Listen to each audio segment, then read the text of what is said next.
করছে যারা ইতিহাস কোনোদিন পড়েই দেখেনি, যারা ইতিহাস জানেই না, যারা না হিস্ট্রিকে খুলেছে না দেখেছে, আজ তারা বাবর সম্পর্কে বড় বড় কথা বলে। কষ্ট হয়, খারাপ লাগে দেখে যে বিষয়ে আমার জ্ঞান নেই সেই বিষয়ের উপর কথা বলা মানে বিভ্রান্তি ছড়ানো আর হিংসা ছড়ানো। তো সম্রাট বাবর সেই উপদেশনামায় হুমায়ুনকে লিখছে যে পুত্র, তুমি যে ভারতবর্ষ শাসন করতে যাচ্ছ, এখানে বেশিরভাগ জনগণ হচ্ছে হিন্দু, একদম মানে ইতিহাস বলছে, এবং এখানে হিন্দুদের সংখ্যাগরিষ্ঠতা বেশি। তুমি গরু জবাই করো না। পরিষ্কার বাবর নিষেধ করছে যে এরা এটাকে আস্থা, এটাকে পবিত্র মনে করে। তুমি গরু জবাই করবে না, কোন মন্দির তুমি ধ্বংস করবে না। এবং ইতিহাস বলছে, ওই ঐতিহাসিক বলছে যে সম্রাট বাবর হিন্দুদেরকে সেই সময় নিরাপত্তা প্রদান করলেন তাদের ধর্মীয় আচার অনুষ্ঠান পালনের জন্য। ইতিহাসকে আজকে এত বড় বড় ডিবেট চলে। আজ হুমায়ুন কবির যে বাবরি মসজিদ করছে, ডিবেট চলছে, বাবরের নামে গালিগালাজ করছে। আচ্ছা, কোন ইতিহাসিক সেই তথ্য তুলে ধরছে একবারও? কেউ এসে একবার তুলে ধরলো যে হুমায়ুনকে নিষেধ করছে যে তুমি যাদের শাসন করতে চাচ্ছ তারা বেশিরভাগ জনগণ হিন্দু, তুমি এদের প্রতি অবিচার করো না। এবং তিনি তার যে রাজ দরবার পরিচালনার কাজে যাতে হিন্দুরাও যোগদান করতে পারে, তিনি তার সব রকম ব্যবস্থা করে দিয়ে গেলেন। আজ সে বাবরকে সব থেকে গালিগালাজ করা হয়, এটা কষ্ট হয়। তুগলক বংশের যে বড় বড় রাজারা আসছে তখন, গিয়াসউদ্দিন তুগলক, ফিরোজ শাহ তুগলক, লম্বা সময় যে ভারতবর্ষ শাসন করছে, এনারা ছিল খুব কৃষক দরদি। এনাদেরকে ইতিহাস স্মরণ করে কৃষক দরদি, চাষি ভাইদের প্রতি এই সম্রাটদের প্রচন্ড দরদ ছিল। বলছে 60 থেকে 70% চাষি ছিল তাদের আন্ডারে হিন্দু। তাহলে যে বাবর আজকে সব থেকে অপবাদ দেওয়া হলো যে এত হিন্দুকে নিধন করে তাদেরকে বলি দিয়ে বাবরি মসজিদ নির্মাণ করেছিল, তার ইতিহাস বর্ণনা করছে যে ব্যাপক সৈন্যবাহিনী ভারতবর্ষের বুকে প্রবেশ করছে। তাহলে সে তো সমস্ত কিছুই ধূলিসাৎ করে একটা ইসলামিক রাষ্ট্র পরিচালনা করে দিয়ে যেতে পারতেন, কিন্তু তিনি তা করলেন না। সম্রাট ঔরঙ্গজেব, মুঘল সালতানাতের দুটো নাম সব থেকে বেশি আলোচিত এবং প্রসিদ্ধ, একটা হচ্ছে ঔরঙ্গজেব আর একটা হচ্ছে বাবর। সব থেকে বেশি দোষারোপ আর মিথ্যারোপ করা হয়েছে ঔরঙ্গজেব রহমতুল্লাহের উপরে। তো এই ঔরঙ্গজেব সম্পর্কে ঐতিহাসিক রিচার্ড রিটন, এটা খ্রিস্টান ঐতিহাসিক, আর একটা হচ্ছে ওম প্রকাশ প্রসাদ, হিন্দু ঐতিহাসিক। তিনি বলছেন যে বারাণসীর জঙ্গমবাড়ি মঠ মন্দির ইতিহাস পড়াবে। কজন ঐতিহাসিক এসে ডিবেটে তুলে ধরলে যখন ঔরঙ্গজেবকে গালিগালাজ করা হয়, তার কবরে মানুষ ছুটে যায়, তার লাশ তুলে তাকে অত্যাচার করার জন্য যখন ছুটে যায়, কজন ঐতিহাসিক তুলে ধরলে এই সত্যতাগুলো? বারাণসী, যেটা হিন্দুদের পবিত্র ধর্মীয় তীর্থস্থান, জঙ্গমবাড়ি মঠ বলে একটা মসজিদ মানে মন্দির আছে সেখানে, এবং কামাখ্যা, আসামের সব থেকে নামকরা মন্দির, তিনি জমি দান করছে এবং তার সুরক্ষা প্রদান করছে। কে করছে? অনেক কথা উঠে যায়, এরা আবার উত্তর দেয়, তারা অনেক অনেক ব্যাপার চলে আসে ভেতরগুলোতে। এবং তার যে সেনাপতি, 30 থেকে 40% সেনাপতি ছিল হিন্দু সেনাপতি। ভারতবর্ষের বুকে তাদের রাজনৈতিক ক্ষমতা প্রসারের কার্যকলাপ গুলোকে তারা জড়িত করে দিল ইসলামের সাথে। এবং তাদের মূল লক্ষ্য ছিল ইসলামকে বিলীন করে দেওয়া, মোহাম্মদকে বিলীন করে দেওয়া। আমার প্রথম প্রশ্ন, যে আগে আমরা নিজেদেরকে প্রশ্ন করি যে আমরা কারা, যে আমরা সেই মুহাম্মদ সাল্লাল্লাহু আলাইহি ওয়াসাল্লামের অনুসারী মুসলমান। এরকম আলো কোনো মঞ্চ ছিল না, এরকম কোনো মাইক, দামি যে সোয়েটার পরেছি, যে জুতো, বুট, গাড়ি, সাজ সজ্জা, এয়ার কন্ডিশন, প্লেন, ট্রেন, কোন উন্নত কিছু সভ্যতা নেই। মরু প্রান্তর ধুধু করছে। সেই মরু প্রান্তর থেকে বসে তিনি একটা সভ্যতা শিখিয়ে দিচ্ছেন, গোটা পৃথিবীকে সভ্যতা শিখিয়ে দিচ্ছেন।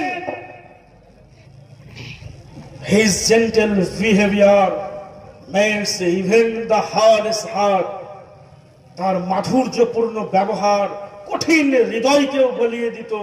His gentle grace makes the enemy's sword fall to the ground তার কোমল দৃষ্টি শত্রুর তলোয়ার কেউ মাটিতে ফেলে দিতে বাধ্য করবে। সেই মুহাম্মদ সাল্লাল্লাহু আলাইহি ওয়াসাল্লামের অনুসারী আমরা। You will slander him, তুমি তার সম্পর্কে অপবাদ দেবে। I will accept it, আমি এটা মেনে নেব। That should not be, এটা কোনোদিন হতে পারে না, মানবই না, কখনোই না। আমি আজকে যখন ঐতিহাসিকদের তথ্যগুলো পড়ি, বিখ্যাত ফরাসি দার্শনিকদের লেখা যখন পড়ছি, টমাস কার্লাইল বিখ্যাত দার্শনিক, তিনি যে ভাষাটা বলছেন তার বইয়ের মধ্যে আমার বলতে বলতে ভেতরটা কেঁদে ওঠে। যখন যে ভাষাটা ব্যবহার করছেন, কে করছে? আমরা মুসলমান ঐতিহাসিক যদি বলে বলবে তুমি তো মুসলমান, তুমি তো মুহাম্মদের গুণগান করতেই পারো, কিন্তু কে করছে? Thomas Carlyle. এরা কোনো হেজেবেজে নয় যে এলো আর চলে আর কিছু বলে চলে গেল। লম্বা সময় নবী সাল্লাল্লাহু আলাইহি ওয়াসাল্লামের জীবনের উপর এনাদের গবেষণা ছিল। তো টমাস কার্লাইলের প্রত্যেকটা লাইন আমাকে কাঁদিয়ে দিয়েছে।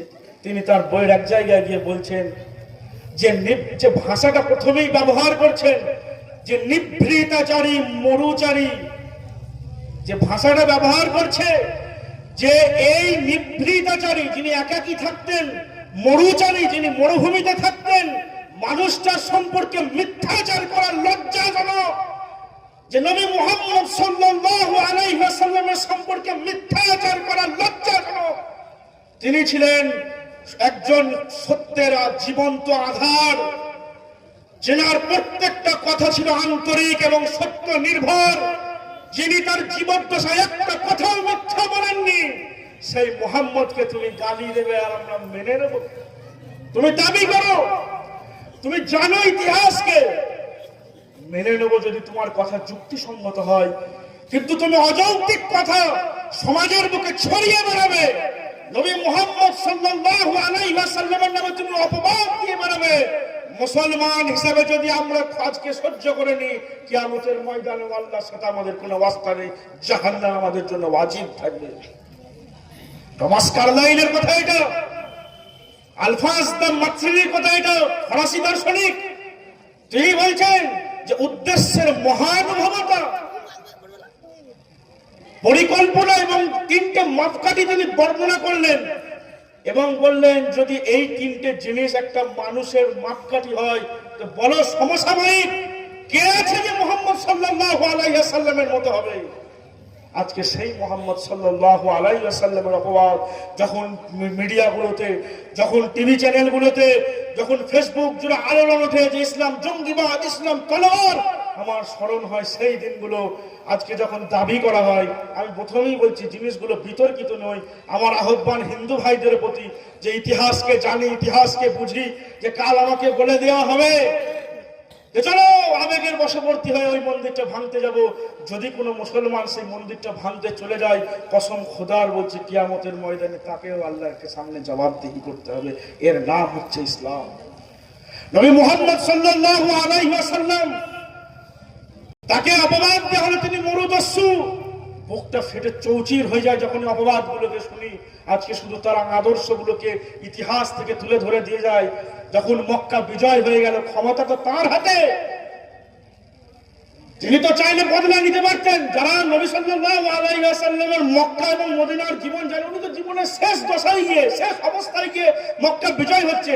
তার আগে যে সেই সময়কার খ্রিস্টান এবং ইহুদিরা উনার উপর যে অত্যাচার করেছিল, যারা জানে তো তারা বুঝবে যে যখন তিনি মক্কা বিজয় হয়ে গেল, তিনি ঘোষণা করলেন যে আজ তোমাদের প্রতি কোনো প্রতিশোধ নেই, আল্লাহ তোমাদেরকে ক্ষমা করুন, যাও তোমরা মুক্ত।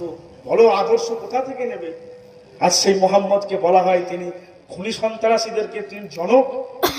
এটা আমাকে মানতে হবে যে উমর সব থেকে প্রচন্ড, উমর প্রচন্ড শাসক ছিলেন। শয়তান তাকে থেকে রাস্তা অন্যদিকে ঘুরিয়ে নিত এবং যার আমলে আদালত উঠে গিয়েছিল, ইসলাম তাদের ভিতরে বিনয়ী ভাব প্রকাশ করিয়ে দিয়েছিলেন।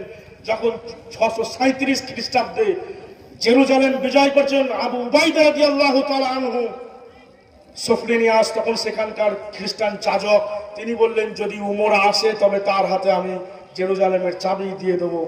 হযরত উমর ঘোড়ায় করে যাচ্ছেন, কোনো অহংকার নেই, বিনয়ী ভাব। তো তিনি যখন যাচ্ছেন, সফরিনিয়াস বলছে চাবি দেওয়ার পর তাকে সফরিনিয়াস বলছে চলো ওই গির্জায় গিয়ে নামাজ পড়তে। হযরত ওমর নামাজ পড়লেন না সেই গির্জায়। তার দার্শনিকতা ছিল এখানে। তিনি যখন জেরুজালেম বিজয় করার পর 637 খ্রিস্টাব্দে তিনি খ্রিস্টানদের জান এবং মালের হেফাজত করলেন। প্রথম যে কেউ কোনো অত্যাচার করতে পারবে না,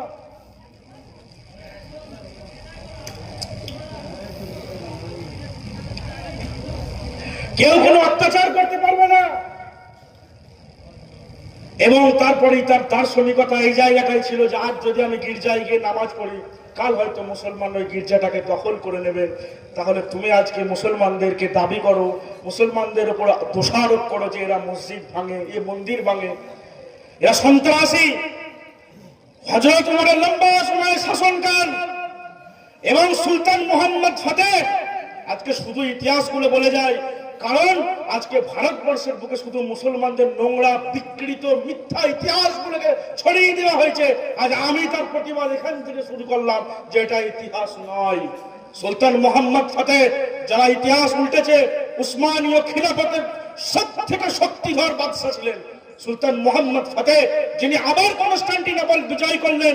এবং তিনি যখন কনস্টান্টিনোপলে ঢুকছে আয়া সোফিয়ার সামনে, তো তিনি প্রথমেই নিশ্চিত করলেন যে কোনো খ্রিস্টান মা বোনদের জন্য অত্যাচার না করা হয়, এবং তিনি তাদেরকে প্রত্যেককে ক্ষমা করে দিলেন। এবং তিনি মিলেট বলে একটা ব্যবস্থা চালু করলেন। কি ব্যবস্থা?